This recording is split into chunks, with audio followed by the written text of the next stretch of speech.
when we look at this idea of experience, we've moved from a commoditized product economy to we're moving through an experience economy. And I really feel, and you touched on this before about this idea of thought leadership. I really feel that the next level up is the knowledge economy or the expertise economy. So you're working with someone and they're a leader and they're trying to position themselves, their brand. What advice would you give to them? How can I disseminate my knowledge and expertise into the world to inspire others and really even influence others to, people, it's those things. People need to know you before they like you before they can trust you. Well, this is exactly, you and I having a conversation today is in a way a byproduct of how I do it and how I advocate and help others do it, which is being social in a digital space is really important part of it. A lot of people think, well, if you have to have your fancy ideas, you have to be smarter than everyone in the room. When you're on the internet, there's a lot of smart people. It's very hard to be the smartest person in the room because there's a lot of people out there with very interesting ideas and lots of experience. And so a huge part to me, I think, is listening. That it's funny because if you're talking about something like thought leadership, you're thinking about advocacy, you're thinking about pushing my ideas out there and getting people to pay attention to me. But the fact of the matter is, I think one of the most important skills to learn is how to listen strategically and effectively on social networks, both to take in the knowledge that helps inform and make and contextualize your own thought leadership, but also just importantly,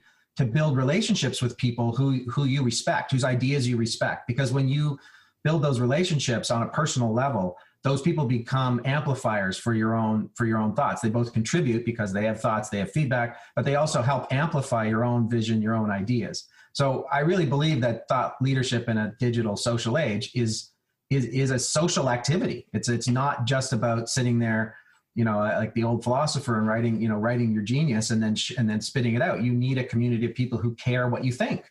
So you got to build that community. Yeah, you have to build a community. Community then leads to collaboration opportunities, sometimes even between competitors. And I think that's the big thing that I'm seeing now post-COVID is who once would have traditionally viewed each other as competitors are now viewing each other as collaborators, and they're making some really cool stuff. But this idea of listening, I can't help but think, financial brands, when it comes to marketing and content strategy, they ask me, where do we start? And I have an acronym, and I call it, you got to go all in on content.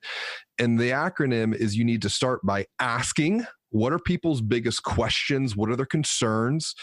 You need to your point, listen to that.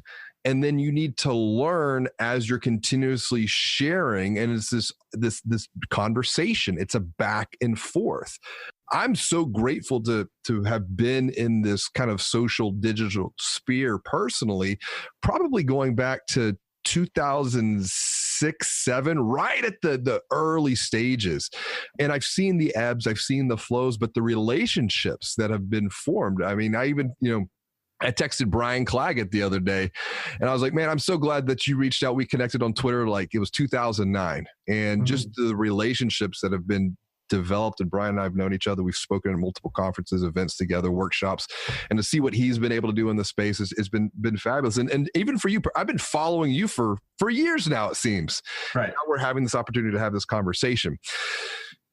Thought leadership brings us to another area that I know that you've been doing some thinking about, which is the idea of influencers and influencer marketing, which is in the banking space is maybe a relatively new idea and even a little bit scary to some because you're putting your brand in someone else's hand who has built an audience, who is influencing a community, a group of people online.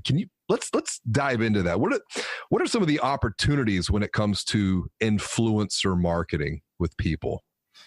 Yeah, it's a very big area, and it's often misunderstood from the consumer focus, right? The business to consumer focus, where there are people in the world who have built audiences on various platforms, and you want to get them to, use your product, show your product, say good things about your product, because their audience, will then do something related to your product, buy it, use it, something like that, recommend it to somebody. That concept is different, I think, a little more subtly different in when you're talking about business to business influencers, because those folks are less transactional. They're less interested in, being paid X dollars to do a post. Like they have an audience, they have credibility with that audience. And so they're interested in information, and they will help deliver your information in a way. But what I found is that a transactional approach is just not the right approach in a B2B setting when you're talking about influencers. Influencers are part of an ecosystem of thought and of ideas. They help, people who aren't sure what to do often go to the influencer network. What does so-and-so think? What does that person think about this idea? They follow those debates.